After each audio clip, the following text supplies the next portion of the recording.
মুশকিল হলো এই আমলটা বড় কঠিন। আমি বহু আমলের কথা ব্যক্তিগত একান্ত পরিচিতদের সাথে বলি, শেয়ার করি, নিজেদের মধ্যে আমলে আনার জন্য বলি। তো অনেক আমল সবাই করতে পারে। দিনে আধা পড়া কোরআন তেলাওয়াত করেন, পারবে। 2-4 রাকাত নফল নামাজ পড়েন, সেটাও পারবে। 10, 20, 50 টাকা সাদাকা করেন, সেটাও সহজ। কিন্তু যে আমলটা এই যুগে সবচেয়ে কঠিন হয়ে গেছে, সেই কঠিন হওয়া আমলগুলোর মধ্যে থেকে একটা হলো রাতে তাড়াতাড়ি শোয়া। এটা কোনোভাবেই যেন ম্যানেজ করা যায় না। কারণ যে ইবলিস তো জানে রাতে তাড়াতাড়ি শুয়ে গেলেই তো সফল হয়ে যাবে না, এটা করতে দেওয়া যাবে না। এই জন্য দেখবেন সব কিছু রাতে আমরাও বাধ্য হই রাতে এসার পরে মাহফিল করতে, কারণ আপনারা তার আগে আসেন না। আপনারা আমাদের দোষ দেন যে আপনারা আসেন 10টার সময়, এই জন্য আমরা তখন আসি, আর আমরা আপনাদের দোষ দিই যে আপনারা আসেন না, সেজন্য আমরা দেরিতে ওয়াজ করি। তো দোষ যে যা দেই না কেন, আখেরাতে সবাই ক্ষতিগ্রস্ত হবে, ঠিক না ঠিক? আল্লাহ তাআলা আমাদেরকে সুন্নাতের উপরে চলার তৌফিক দান করুন, আমিন। নবী করিম সাল্লাল্লাহু আলাইহি ওয়াসাল্লামের সুন্নাতের বাইরে কোনো কল্যাণ থাকতে পারে না। পৃথিবীর অনেক উন্নত দেশ আছে যারা মুসলমান, কিন্তু অনেক সুন্নাত তাদের মধ্যে আছে, তারা অনেক উন্নত হয়েছে, অনেক উন্নত হয়েছে। জাপানে আপনার টোকিওতে আমি কয়েকদিন থাকার সুযোগ হয়েছে।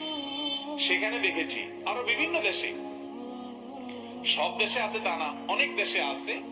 বিশেষ করে জাপানটা আমি দেখেছি যে বেশিরভাগ মহল্লাগুলোতে, শহরের যে মহল্লাগুলো, সেগুলোতে এই সন্ধ্যার পর পরে আস্তে আস্তে আস্তে মানুষ সব ঘুমায় পড়ে। তারা ভোরে উঠে হাঁটাহাঁটি করে, কারণ তারা মুসলমান না, ফজর নাই তাদের, হাঁটাহাঁটি করে। আর আমাদের মুসলমানদের অবস্থা হলো যে বাংলাদেশ তো বাংলাদেশ, বেশিরভাগ মুসলমান দেশেরই অবস্থা কিনা আল্লাহ জানে। আরব দেশগুলোর অবস্থা তো আরো খারাপ।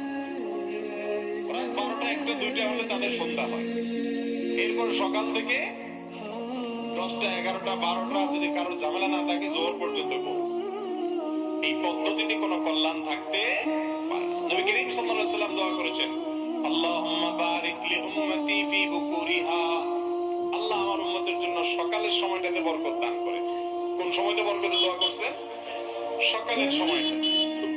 আল্লাহ তাআলা কোরআনে শপথ করেছেন, ওয়াস-সুবহি ইযা তানাফফাস ওয়াল ফাজরি ওয়া লায়ালিন আশর। সকালের শপথ, ভোরের শপথ। এই সময়গুলোর কত মূল্য আল্লাহর কাছে আছে যে আল্লাহ তাআলা এই সময়গুলোর নামে শপথ করে আমাদেরকে বুঝিয়েছেন যে এগুলোর গুরুত্ব আল্লাহর কাছে অনেক বেশি। নবী সাল্লাল্লাহু আলাইহি সাল্লাম এই সময়ের নাম ধরে শপথ করে বলেছে, এই সময়ের নাম ধরে দোয়া করে বলেছেন, আল্লাহ এই সময়টাতে আমার উম্মতকে আপনি বরকত দিয়ে, কল্যাণ দিয়ে। বরকত দেয়া মানে কি দেওয়া? কল্যাণ দেওয়া।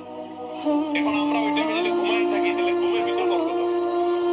জিন্দেগিতে দেখবেন যে অনেক ঘুমাইতে পারছেন, বিরাট বড় আপনার ঘুমের ফিরিস্তি জীবনে। বরকত হবে কিসে? ঘুমে। অর্থাৎ বরকত থেকে আমরা মাহরুম। সকালে